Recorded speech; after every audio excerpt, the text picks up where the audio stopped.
हाँ देखो, ठीक है बस।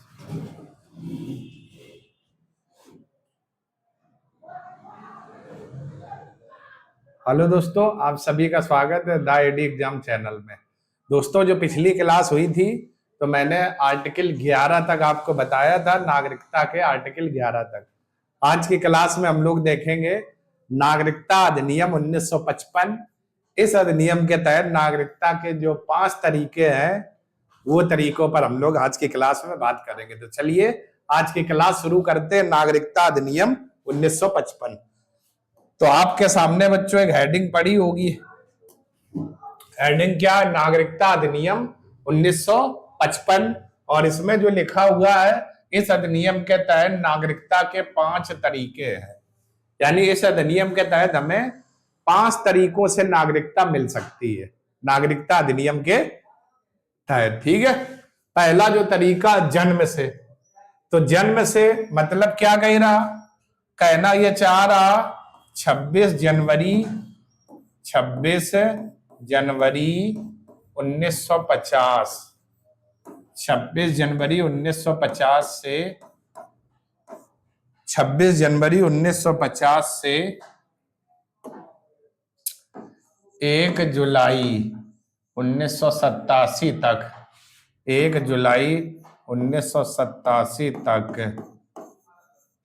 जन्मा व्यक्ति भारत का नागरिक होगा। व्यक्ति भारत का नागरिक होगा, भारत का नागरिक होगा। क्लियर बच्चों? तो ये बात इस जन्म से नागरिकता में कही गई है। ठीक है। यानी जिस दिन संविधान पूरे भारत में लागू हुआ था, और लागू कब हुआ था? 26 जनवरी 1950। तो 26 जनवरी 1950 से 1 जुलाई 1947 के बीच जन्मा व्यक्ति भारत का क्या होगा? नागरिक होगा। यानी 1 जुलाई 1947 के बीच जन्मा व्यक्ति भारत का नागरिक होगा। 1947 यहां लिख देता हूं, के बीच जन्मा व्यक्ति, के बीच जन्मा व्यक्ति भारत का क्या होगा? जन्मा व्यक्ति भारत का नागरिक होगा। तो 2 तारीख हो गई, 26 जनवरी 1950 से लेकर के 1 जुलाई 1987। इनके मध्य में जितने भी व्यक्ति का जन्म भारत में हुआ है, वो सभी व्यक्ति भारत के क्या होंगे? नागरिक होंगे, नागरिक होंगे, नागरिक होंगे। ठीक है। तो जन्म से यह बात कही गई है नागरिकता अधिनियम 1955 में। पहली जो बात आपके सामने मैंने बता दी हुई है, 26 जनवरी 50 से 1 जुलाई 1947। क्लियर? तो चलिए स्क्रीनशॉट ले ले, फिर हम लोग देखते हैं दूसरा तरीका नागरिकता के लिए क्या है। ठीक है। तो आइए, दूसरा जो बच्चा तरीका है नागरिकता अधिनियम में, वंश द्वारा। वंश का मतलब क्या हो गया? भारत के बाहर जन्मा व्यक्ति भारत का नागरिक होगा, लेकिन शर्त क्या है? माता या पिता में से किसी एक का जन्म भारत में होना चाहिए। ठीक है। तभी वो व्यक्ति भारत का क्या माना जाएगा? नागरिक माना जाएगा। समझ पा रहे? भारत के बाहर जन्मा व्यक्ति। ठीक है। तो यहां पर मैं इसको भी लिख देता हूं, भारत के बाहर जन्मा व्यक्ति, भारत के बाहर जन्मा व्यक्ति भारत का नागरिक होगा, भारत का नागरिक होगा,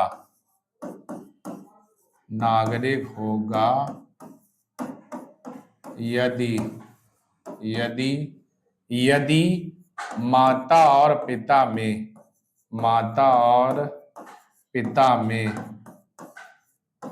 में किसी एक का जन्म भारत में हुआ हो, किसी एक का जन्म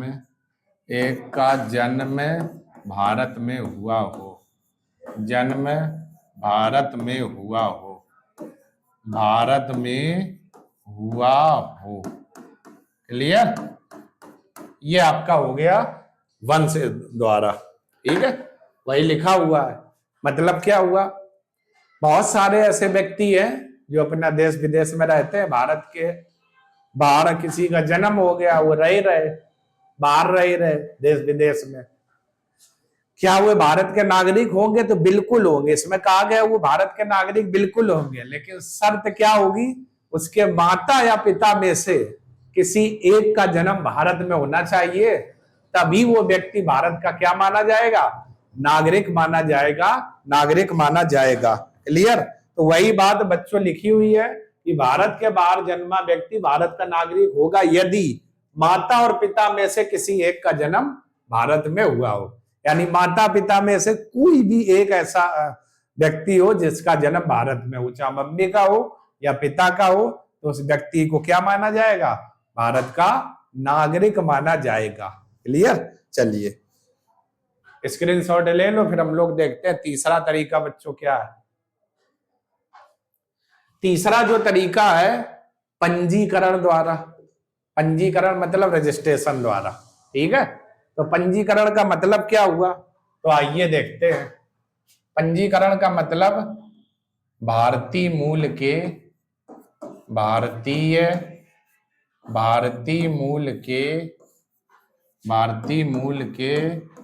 विदेशी व्यक्ति, भारतीय मूल के विदेशी व्यक्ति, भारतीय मूल के विदेशी व्यक्ति,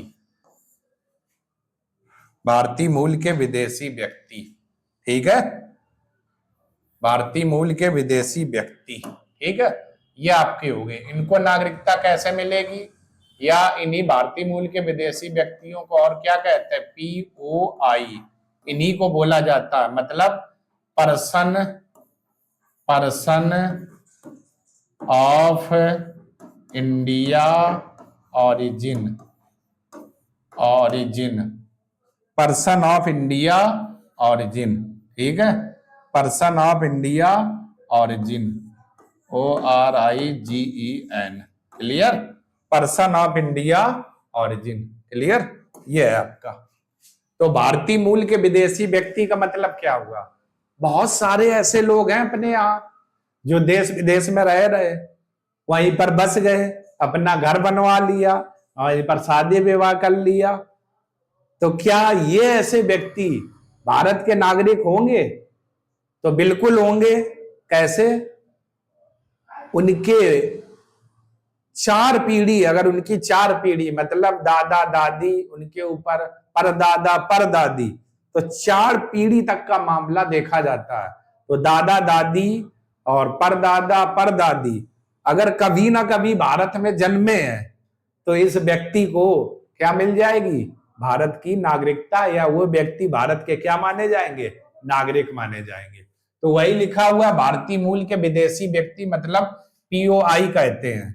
तो इनका मतलब क्या हुआ, दादा दादी, दादा दादी, परदादा परदादी, परदादा परदादी, परदादा और परदादी, ऐसे 4 पीढ़ी तक।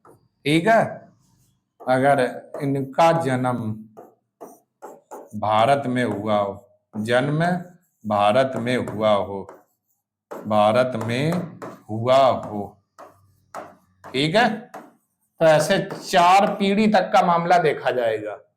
यानी भारतीय मूल के विदेशी व्यक्ति जो विदेश में रहे, वहीं पर अपना सब कुछ कारोबार कर लिया, रहने लगे, विवाह कर लिया, तो अगर उनके दादा दादी परदादा परदादी ऐसे और 4 पीढ़ी तक में किसी भी का भी जन्म भारत में हुआ है, तो ऐसे व्यक्ति को भारत की क्या मिल जाएगी, नागरिकता मिल जाएगी, नागरिकता मिल जाएगी। लेकिन जब वो आवेदन करेंगे तो आवेदन से पूर्व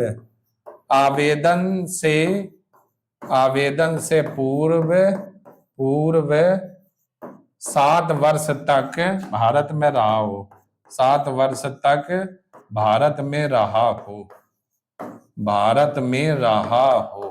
क्लियर? तो यानी कि जब वो व्यक्ति नागरिकता के लिए आवेदन करेगा तो शर्त क्या है, 7 वर्ष तक लगातार वो भारत में रहा हो आवेदन से पूर्व, तब भारत में नागरिकता के लिए क्या करेगा, आवेदन, और उस व्यक्ति को भारत की क्या मिल जाएगी, नागरिकता मिल जाएगी। क्लियर है ना। तो पंजीकरण का मतलब समझे, बहुत सारे ऐसे व्यक्ति जो देश विदेश में रहते हैं और वहीं पर अपना घर बसा लेते, शादी विवाह कर लेते हैं, तो अगर उनके दादा परदादी परदादा परदादी इनमें से 4 पीढ़ी में से किसी एक का भी जन्म अगर भारत में हुआ है तो उन व्यक्तियों को भारत का नागरिक माना जाएगा। जब भी वो आवेदन करेंगे तो आवेदन से पूर्व 7 वर्ष तक भारत में रहा हो। क्लियर, 7 वर्ष तक। चलिए स्क्रीनशॉट ले लो आप लोग, फिर और देखते हैं चौथा मामला हमारा क्या है। आइए, देशीकरण लिखा हुआ है। देशीकरण से कैसे नागरिकता मिलेगी? तो यदि कोई व्यक्ति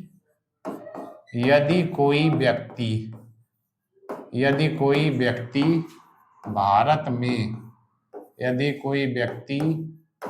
में निर्धारित अवधि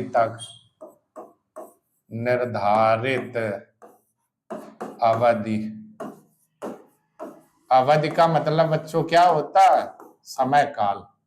यानी कि अवधि मतलब कोई समय निर्धारित किया गया है उस अवधि में, तो निर्धारित अवधि तक निवास करता है। क्लियर, ये है। तो उस व्यक्ति को भी क्या मिल जाएगी, भारत की नागरिकता मिल जाएगी। अब आइए समझते हैं। तो शब्द लिखा हुआ निर्धारित अवधि। निर्धारित अवधि का मतलब क्या हुआ, तो जरा इस शब्द पे आइए बच्चों, बहुत गौर से देखना। इस शब्द पे आओ। ये जो शब्द लिखा हुआ निर्धारित अवधि, इसका मतलब क्या हुआ, 11 वर्ष तक भारत में रहा हो। ठीक है। तो अगर कोई विदेशी व्यक्ति है, ठीक है, तो देशीकरण, तो वो लगातार भारत में 11 वर्ष तक रहा हो, कोई भी उसको सजा ना दी गई हो, लगातार। और 8वीं अनुसूची में, जो 8वीं अनुसूची है, 8वीं अनुसूची में किसी एक भाषा का जानकार हो, एक भाषा का जानकार हो। क्या हो, 8वीं अनुसूची में अपने पास कुल 22 भाषाएं हैं, तो उन 22 भाषाओं में से किसी एक भाषा का जानकारी हो, मतलब अच्छे तरीके से बोल ले, तो महारत हासिल हो जिसको कहते हैं, तो फिर उस व्यक्ति को क्या मिल जाएगी, भारत की नागरिकता मिल जाएगी। निर्धारित अवधि का मतलब 11 वर्ष तक लगातार रहा हो, कोई भी इस पर कोई भी मर्डर केस ना हो, ठीक है, और 8वीं अनुसूची में जो 22 भाषा है, किसी एक भाषा का जानकार हो, तो उस व्यक्ति को भारत की क्या मिल जाएगी, नागरिकता। क्लियर। क्षेत्र समावृष्टि का मतलब, वृष्टि का मतलब बच्चों क्या हुआ, यदि कोई विदेशी क्षेत्र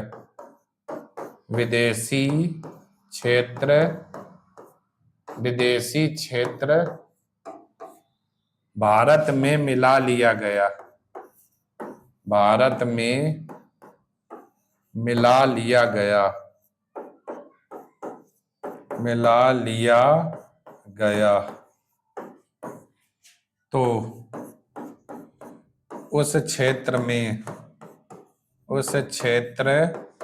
तो उस क्षेत्र में रहने वाले व्यक्ति भारत के नागरिक होंगे।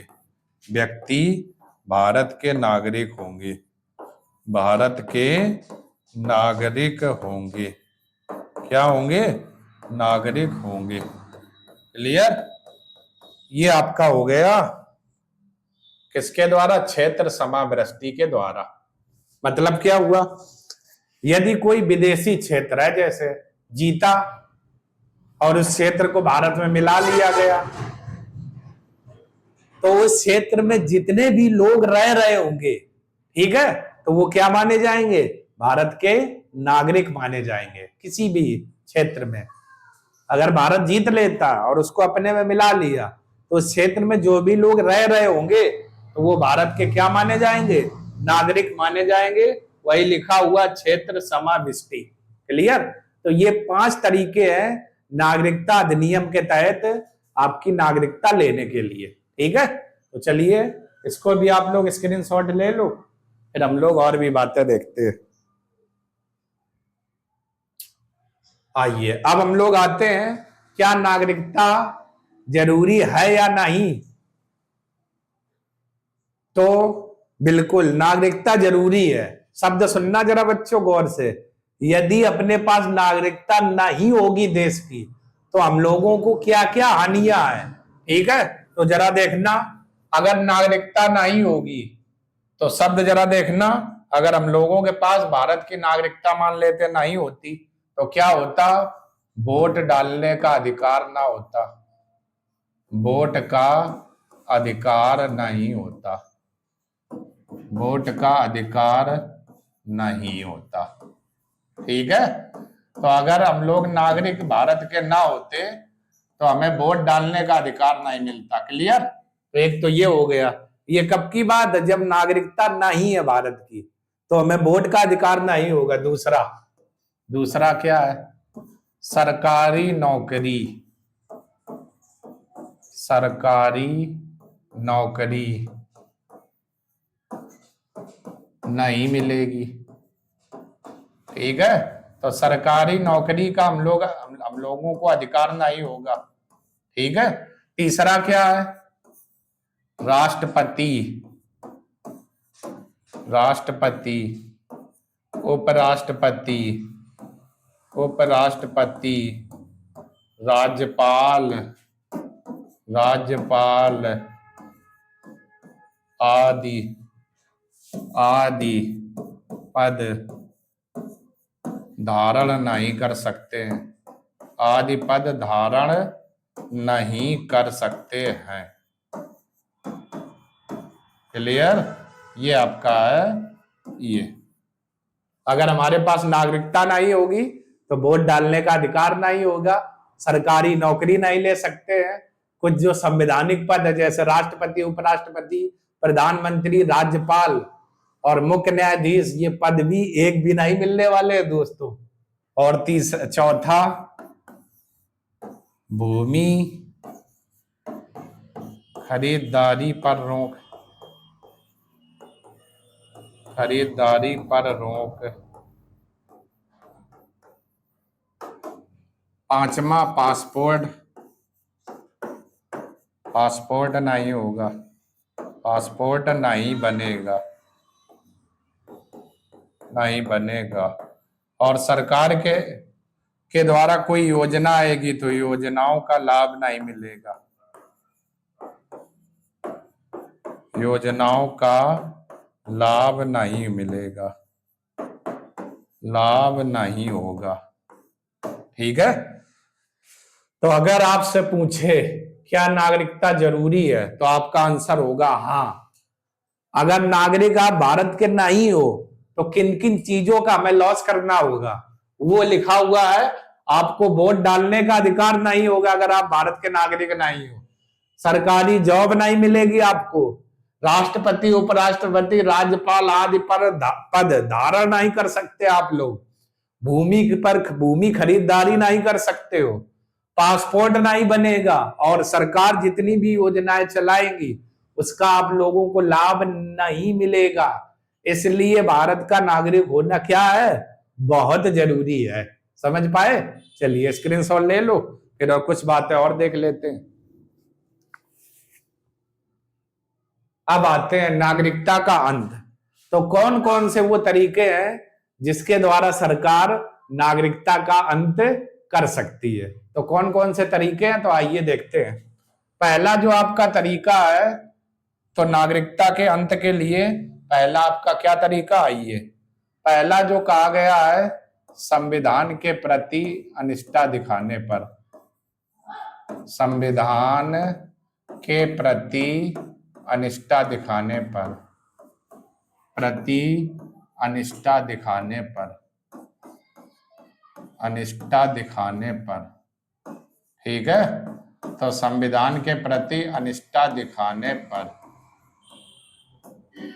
तो अगर आप संविधान के प्रति अनिष्टा दिखा रहे हो, उसका उल्लंघन कर रहे हो, अपमान कर रहे हो, संविधान को नहीं मान रहे हो, तो आपकी नागरिकता का सरकार अंत कर सकती है, कर सकती है, ठीक है। दूसरा, युद्ध के समय शत्रु की सहायता करने पर, शत्रु देश की सहायता करने पर, शत्रु देश की सहायता करने पर, सहायता करने पर, ठीक है, सहायता करने पर, क्लियर। तो अगर किसी देश के साथ युद्ध चल रहा है और आपने जिस देश के साथ युद्ध चल रहा उस देश, शत्रु जो देश है उस देश की सहायता कर दी, तब भी आपकी नागरिकता का सरकार अंत कर सकती है, क्लियर। तीसरा, गलत तरीके से नागरिकता ग्रहण करने पर, गलत तरीके से नागरिकता ग्रहण करने पर, नागरिकता ग्रहण करने पर, ग्रहण करने पर, ठीक है, आपने हर चीज फर्जी बनवा दिया और गलत तरीके से भारत की नागरिकता ग्रहण कर दी, तो सरकार आपकी नागरिकता का क्या कर देगी, अंत कर देगी, अंत कर सकती, ठीक है। तो कोई भी ऐसा काम ना करिए, ठीक। और क्या क्या तरीके, किसी भारतीय महिला द्वारा, किसी भारतीय महिला द्वारा, भारतीय महिला द्वारा विदेशी पुरुष से विवाह करने पर, महिला द्वारा विदेशी पुरुष से विवाह करने पर, विदेशी पुरुष से विवाह करने पर, विवाह करने पर, क्लियर, ये आपका हो गया। तो अगर कोई भी भारतीय महिला है और किसी विदेशी पुरुष से विवाह कर लेती है तो सरकार इसकी नागरिकता का क्या कर सकती है, अंत कर सकती है। पांचवा तरीका क्या है, लगातार 7 वर्ष तक भारत से बाहर रहने पर, भारत से बाहर रहने पर, बाहर रहने पर, ठीक है। तो कोई ऐसा व्यक्ति जो लगातार देश विदेश में रह रहा और भारत से बाहर है, वो भी 7 वर्ष तक, तो सरकार उसकी नागरिकता का अंत कर सकती है। तो नागरिकता के अंत के ये कुछ आपके तरीके हैं। पहला, जैसे संविधान के प्रति अनिष्ठा दिखाने पर, अगर आप संविधान का उल्लंघन करते हैं, युद्ध के समय शत्रु देश की सहायता करने पर। तीसरा, गलत तरीके से नागरिकता ग्रहण करने पर, फर्जी चीजों को आप बनवा लेते हो, गलत तरीके अपनाते हो और भारत की नागरिकता ले लेते हो, तो सरकार उसका क्या कर देगी, अंत कर सकती है। किसी भारतीय महिला द्वारा विदेशी पुरुष से विवाह करने पर भी नागरिकता का अंत है, ठीक है। लगातार 7 वर्ष तक भारत से बाहर रहने पर भी क्या हो जाएगा, नागरिकता का अंत। चलिए स्क्रीनशॉट आप लोग ले लो इतने का। तो ये बच्चों आपका चैप्टर था नागरिकता। इसी में हम लोगों ने अधिनियम देखे, क्या नागरिकता जरूरी और नागरिकता का अंत देख लिया, ठीक है। तो ये आज का आपका चैप्टर था नागरिकता, जो समाप्त होता है। अगली जो क्लास होगी हमारी मौलिक अधिकार पर रहेगी, और उम्मीद करते हैं कि आप सभी लोग स्वस्थ होंगे, मस्त होंगे, अच्छे से अपनी पढ़ाई कर रहे होंगे। फिर हम लोग एक नई क्लास के साथ मिलेंगे। तब तक के लिए धन्यवाद बच्चों, जय हिंद।